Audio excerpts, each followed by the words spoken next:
Buenas tardes, me presento para los que no me conocen, mi nombre es Fernando Álvarez de Celis, vengo como director ejecutivo de la Fundación Tejido Urbano, que estamos organizando en conjunto esta presentación. La verdad que es un honor estar aquí, me toca la parte de presentación, es parte de lo que habíamos debatido, de hablar del crecimiento de las ciudades y cómo se da este crecimiento, y la verdad que es un honor presentar a los tres expositores, Pablo Trivelli, Alicia Novik y el arquitecto español Vicente Guyart, que él va a estar vía Zoom, así que se va a conectar en un ratito.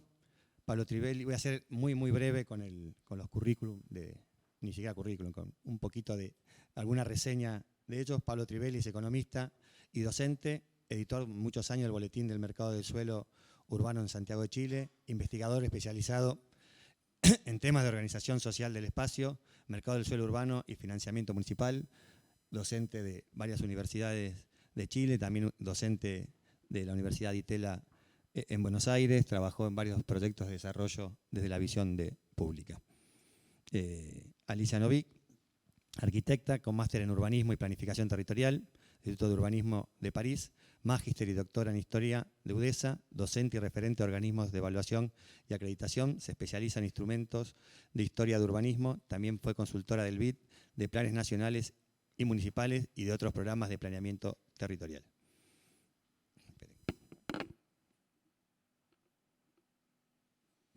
Vicente Guyart es arquitecto, experto en planeamiento ecologista y de autosuficiencia, integrado a la naturaleza y a las tecnologías. Fue el primer director del Instituto de Arquitectura Avanzada de Cataluña, con sede en Barcelona, y en la última Bienal de Arquitectura de Venecia presentó la propuesta Hiperhábitat, reprogramando el mundo, junto al manifiesto titulado ¿Puede el planeta soportar otro siglo XX? Y va a estar como comentarista el arquitecto Alfredo Garay, la arquitecta Graciela Brandaris, el arquitecto Andrés Bortagaray y el arquitecto Marcelo Corti, después que expongan. Dicho esto, le paso el micrófono a Enrique para que modere la mesa. Bueno, buenas tardes a todos. Brevemente hago la introducción. En primer lugar, quiero hacer un homenaje y en segundo lugar, una presentación del tema. El homenaje es a dos urbanistas extraordinarios de la Argentina, padre e hijo.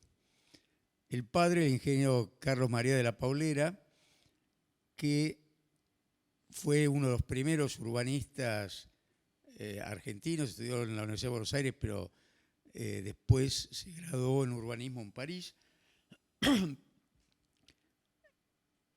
En la Ciudad de Buenos Aires hizo, por ejemplo, el proyecto de la Avenida Norte-Sur, hoy Avenida 9 de Julio, distinta a la actual, una avenida que era enterrada en gran parte y demás, pero fue el primero que tuvo la idea de vincular desde el Riachuelo al Río de la Plata a través de una autopista, a través de una avenida, y fue el creador del Día Internacional del Urbanismo.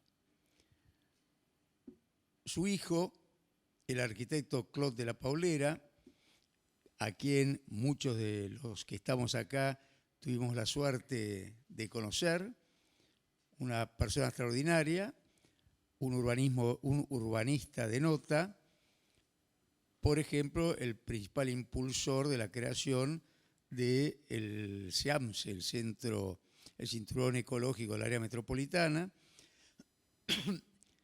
En todo el mundo se considera que las soluciones ecológicas requieren repensarse cada 25 años.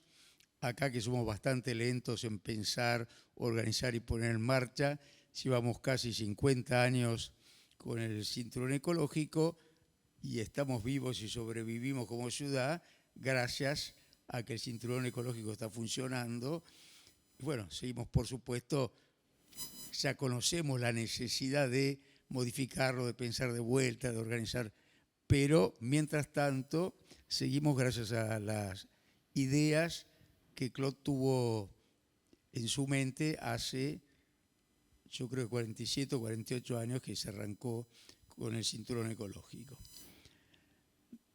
De la Paulera, o Claude de la Paulera, decía siempre, el Día Mundial del Urbanismo es una fecha también de festejo, de celebración. Es muy bueno que brindemos todos, que festejemos y que estemos de acuerdo, pero fundamentalmente es un momento de reflexión. Es un momento para pensar la ciudad y pensar los problemas y las soluciones que las ciudades nos plantean. Y yo creo que a eso apunta esta reunión, como todas las reuniones que a lo largo de los años organizan las entidades profesionales, y creo que es bueno que sigamos teniendo en el centro del debate los problemas que aquejan a un mundo cada vez más numeroso, más poblado, más enorme, como es la ciudad de hoy en día. Por eso el tema de hoy, hago un breve comentario como introducción a lo que digan después los oradores aquí presentes. Yo empecé mi formación en urbanismo hace casi 50 años o más de 40, y la mayor parte de los que estamos acá, si no hace 40, hace más de 30 probablemente. En ese momento, yo creo que nadie jamás pensó que existía otra posibilidad que la acción, que en ese momento se consideraba una acción impostergable, insoslayable del Estado, para encarar los temas de la planificación física de las ciudades y de los países. Esta es la idea con la que me formé yo y que hoy sigue formando parte de mí. Yo no puedo pensar de qué otra manera se podría organizar, pero claramente hay hoy toda una enorme revolución en relación a cuáles son las tareas que tiene que ejercer el Estado y cuáles son las tareas que debe ejercer el sector privado, hoy mal llamado el mercado, pero bueno. A lo largo de los años hemos visto grandes, no sé si son ciudades, pero grandes desarrollos que tienen cada vez mayor presencia del sector privado en cómo lotear, dónde abrir calles, cómo abrirlas, inclusive dónde poner colegios, en general son colegios privados y no colegios públicos, dónde poner los centros comerciales. Entonces vemos desde Nordelta, Puertos, una cantidad de proyectos que hoy se desarrollan en Escobar, en todo el Gran Buenos Aires y en grandes ciudades del interior también, una creciente participación del sector privado en la toma de decisiones, que antes eran exclusivamente del sector público. Este es el tema que hoy ponemos en debate, nos parece de sumo interés. Hasta acá el debate era dentro del Estado, qué era lo que correspondía que hiciera la nación, qué era lo que correspondía que hicieran las provincias, qué era lo que correspondía que hicieran las ciudades, y había inclusive largos debates, si, yo me acuerdo hace 25 años cuando yo estaba en la Secretaría de Planeamiento, y acá están Daniel Chaín y Freddy Garay, que pasaron por los mismos temas, y se debatía determinadas cosas, si era responsabilidad de la nación ocuparse de ellas o responsabilidad de la ciudad, y más una vez que la ciudad pasó a ser una ciudad autónoma, de la ciudad ir desarrollando este tema o este tipo de temas, cuántos eran de planeamiento urbano, cuántos eran de un planeamiento estatal o a nivel provincial o a nivel nacional. El nuevo tema de hoy, que muero de interés por conocer las opiniones de ustedes, introduce un nuevo actor con mayor o menor injerencia, con mayor o menor alcance en lo que haga, que es el sector privado o el mercado en relación con el sector público. No sé quién de los dos quiere hablar primero. Pablo, bueno, ya te han presentado. Permiso. Muchas gracias. Muchísimas gracias, Enrique. Yo voy a hablar de pie. Permiso. En primer lugar, agradecido de las instituciones que invitan. Muy agradecido y quiero felicitarlas por esta celebración. Agradecido de Fernando Álvarez por la invitación y la posibilidad de venir a exponer aquí. Y a propósito de mis agradecimientos, quiero también decir que más volumen, no tengo inconveniente. Y quiero decir también que hace muchos años que me trajo Mario Goldman a mis primeras clases en la Universidad de Itela y después muchas veces a la CEPAU. Así que reconozco aquí en las caras de ustedes muchos amigos, gente que he conocido y con las cuales he crecido. Me siento entonces muy honrado por esta invitación y voy a hacer una presentación que es muy respetuosa de las diversidades que hay sobre esta materia, porque es un tema esencialmente ideológico y sobre estas cosas y sobre esta materia hay que ser respetuoso.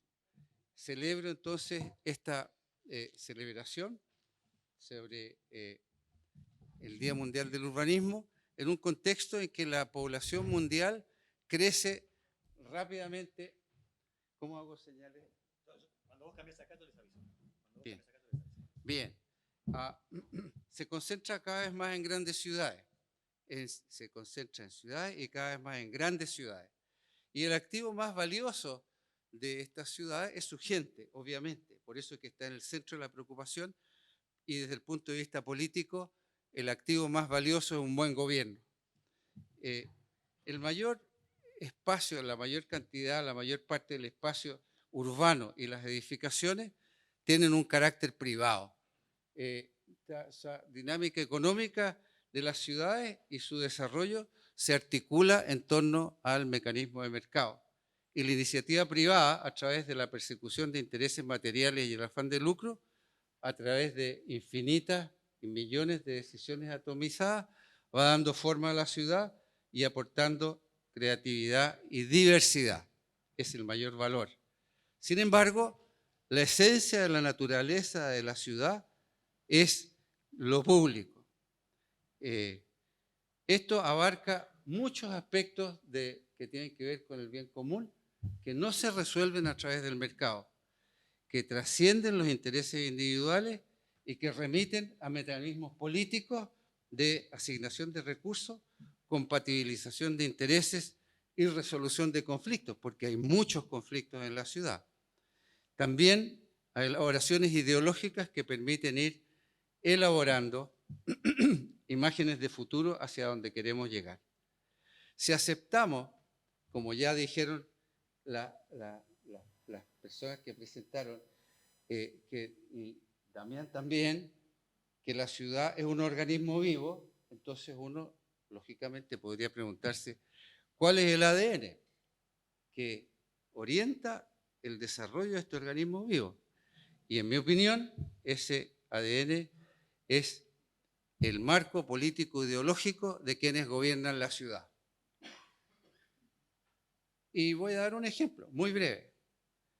Cuando llegó Pinochet a hacerse cargo del gobierno en Chile, en materia urbana y de vivienda, dijeron: todos los males de la ciudad originan en la intervención arbitraria y unilateral de los burócratas del Estado que regulan.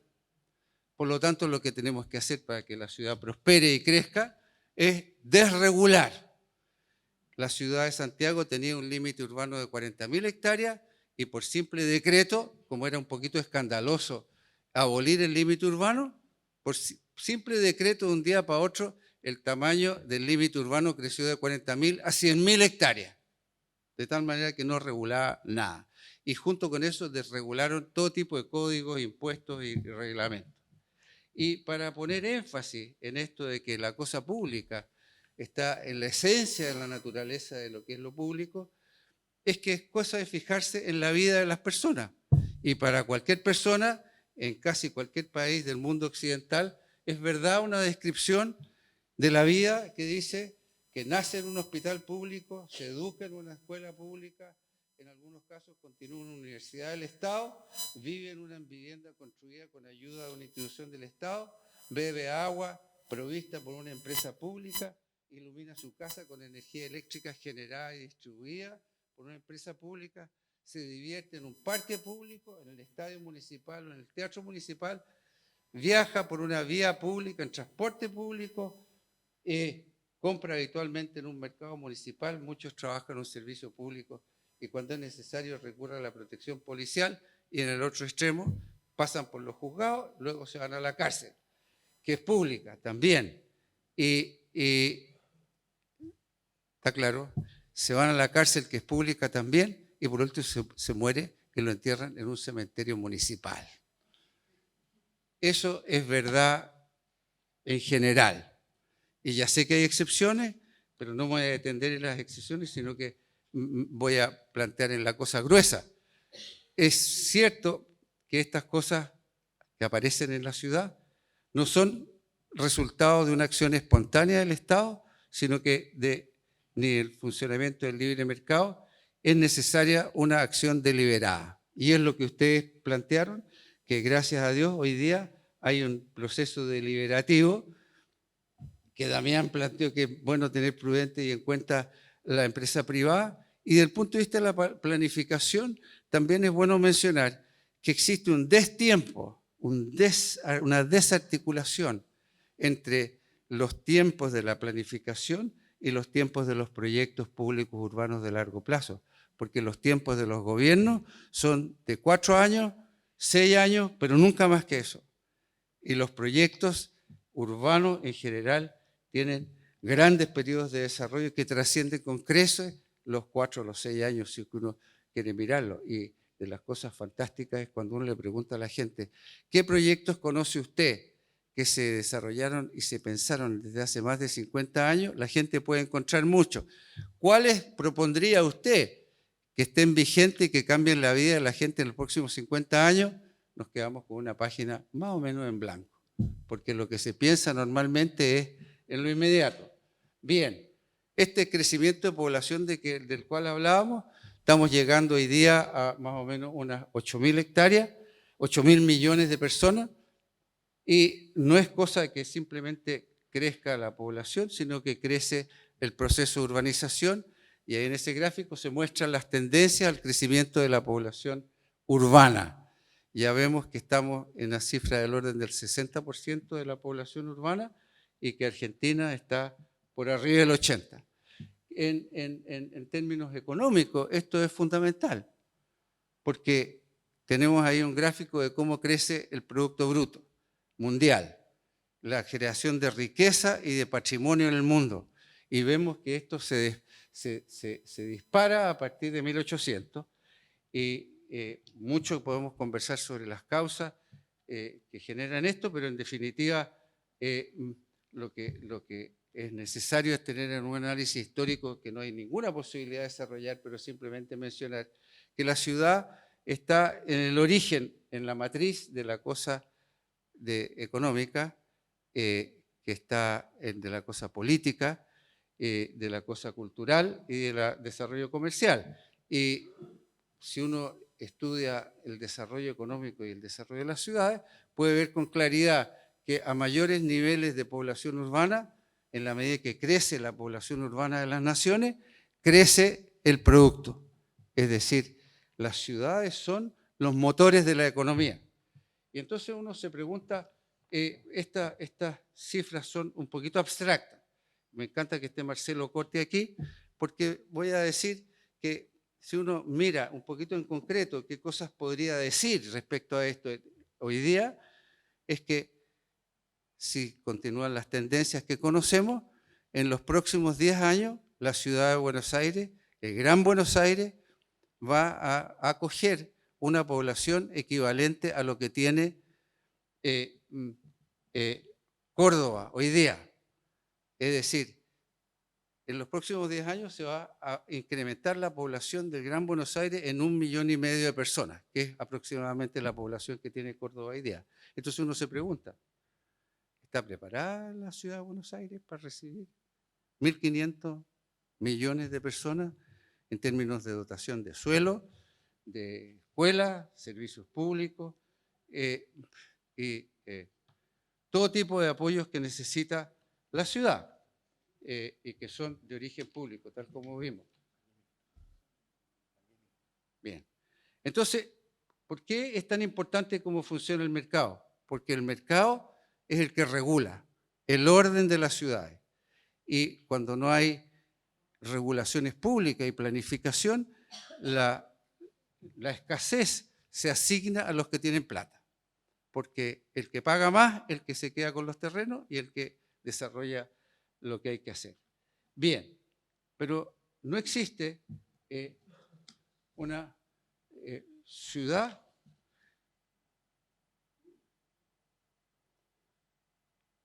no es posible desarrollar una ciudad solamente a través del mecanismo de mercado. Eso es imposible. Siempre existe la necesidad de que alguien vele por el bien común. Y hoy día, y en lo práctico, más allá de la cosa teórica, existe, uno podría preguntarse si es posible ¿cuál es el énfasis que uno podría poner o tendría que poner respecto al mecanismo de mercado cuando si piensa que solamente debiera operar el mercado o principalmente debiera operar el mercado?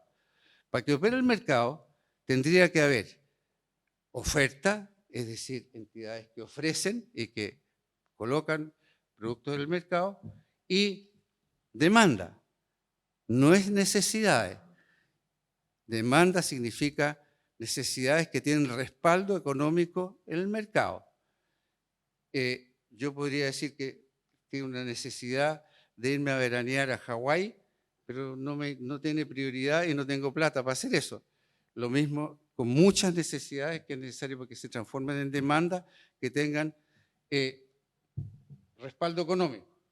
Y uno puede ver de que hay una parte importantísima de la población en el mundo y de la población urbana en el mundo. En el año 2002, un 26% de la población urbana vivía con menos de $2 por día. Y si uno ve la distribución de la riqueza en el mundo, por estos días hay 8 personas que tienen un patrimonio que es tan grande como la mitad, como la suma del patrimonio de la mitad de los más pobres del mundo, y que hay un 1% de la población más rica del planeta que tiene el equivalente a la mitad de la riqueza que existe en el mundo.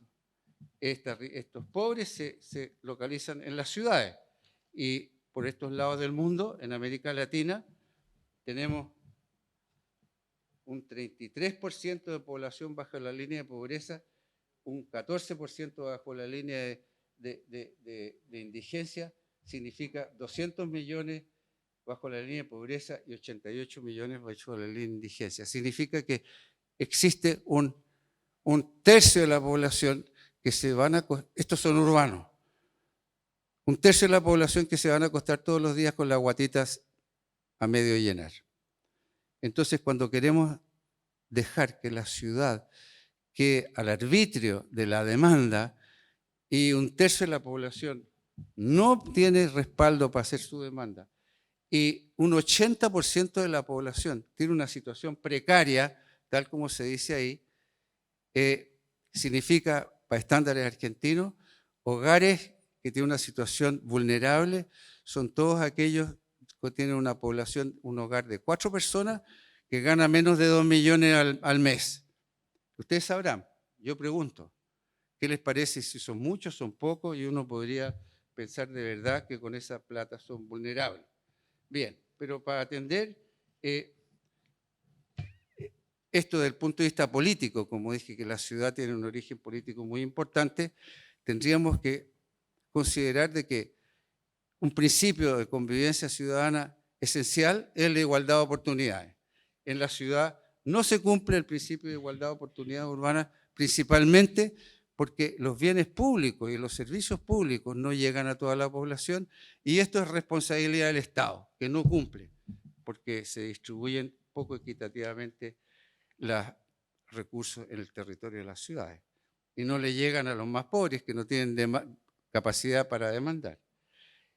Hay una cantidad fantástica de razones desde el punto de vista económico por los cuales es fundamental que intervenga el Estado. Uno es la necesidad de otorgar a la ciudad un carácter orgánico, porque si era un organismo vivo, tiene que tener un organismo una vida coherente y no es la suma de los proyectos lo que hace un organismo. Esto tiene que tener una orientación. Hay que darle planificación y para defender el bien común. Las ciudades tienen plagadas de externalidades, es decir, decisiones que tienen impacto económico sobre terceros que no se transan en el mercado. No se cumple ninguno de los supuestos de la competencia perfecta. Si quisiéramos tener una ciudad orientada por el mercado, jamás llegaría a alguna cosa que se acerque a principios básicos de eficiencia económica. Existen monopolios naturales, existen bienes públicos por todos lados, y un montón de razones económicas adicionales. Existen, entonces, muchas buenas razones para que intervengan las autoridades públicas en la ciudad. Sin embargo, no hay ninguna razón, ni ningún argumento, ni ningún antecedente que diga que garantice que el Estado lo va a hacer bien. Me queda casi nada.